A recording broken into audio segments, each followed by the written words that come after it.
পরীক্ষা শেষ করে স্বস্তিতে বাড়ি ফিরছিল শিক্ষার্থীরা, কিন্তু খিলক্ষেত বাজার সংলগ্ন ৩০০ ফিট অভিমুখী সড়কে পা রাখতেই যেন নরক নেমে আসে তাদের জীবনে। হঠাৎ করেই লাঠিসোঁটা, রামদা আর দেশীয় অস্ত্রে সজ্জিত একদল বখাটে ঝাঁপিয়ে পড়ে বড়ুয়া আলাউদ্দিন দেওয়ান উচ্চ বিদ্যালয়ের শিক্ষার্থীদের উপর।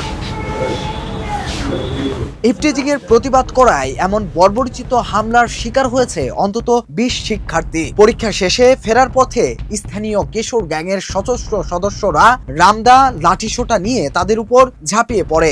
এলোপাথারি কোপ ও পিটুনিতে রক্তাক্ত শিক্ষার্থীদের উদ্ধার করে ভর্তি করা হয়েছে হাসপাতালে। শিক্ষার্থীদের অভিযোগ, কিশোর গ্যাংয়ের লিডার সুইস গিয়ার আশিকদার কুড়াতলীর মোহাম্মদ আলীর নেতৃত্বে একদল বখাটে রামদা, লাঠি নিয়ে তাদের কোপানো শুরু করে। আমরা এসএসসি শিক্ষার্থী, আমাদের সিট পড়ছে কর্মীটোলা হাই স্কুলে। এখানে এখন আমরা সবাই মিলে এক্সাম দিতে আসছি।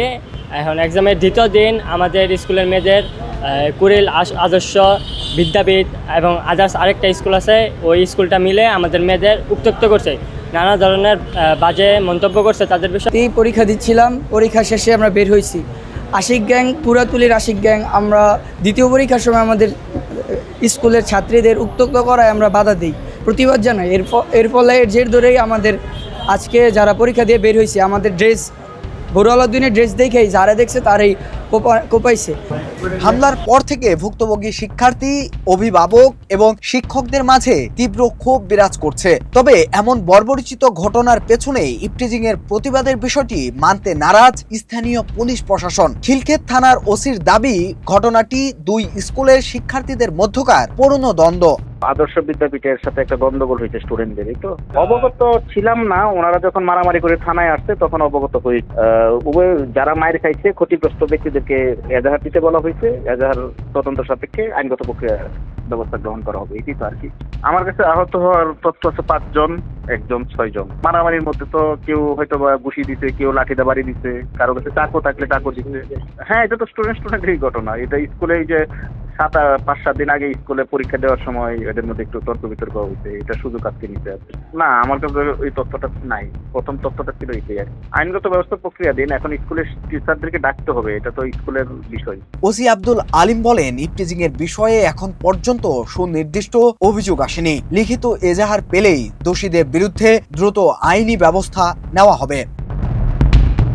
তবে স্থানীয়দের অভিযোগ, বিদ্যালয়ের ছাত্রীদের দীর্ঘদিন ধরে ইফটিজিং ও উত্ত্যক্ত করে আসছিল স্থানীয় কিছু বখাটে ও অন্য স্কুলের ছাত্ররা। সম্প্রতি এর তীব্র প্রতিবাদ করায় ছাত্রদের উপর ক্ষিপ্ত হয়ে ওঠে তারা। এই ঘটনার দৃষ্টান্তমূলক বিচার চেয়েছেন অভিভাবকরা। দুঃখ জানাচ্ছি যে আমি এটার বিচার চাচ্ছি। আমার ছেলেরা পরীক্ষা দিয়ে বাসার দিকে রওনা হয়েছিল, রিক্সা থেকে নামায় আমার মেয়ের সাথে ছিল, আমার ছেলেরা নামাইছে, নামায় স্কুল ড্রেস ছিল বিদায় এই মাইট শুরু করছে। আমার ছেলের কানের মধ্যে 7টা সিলি লাগছে।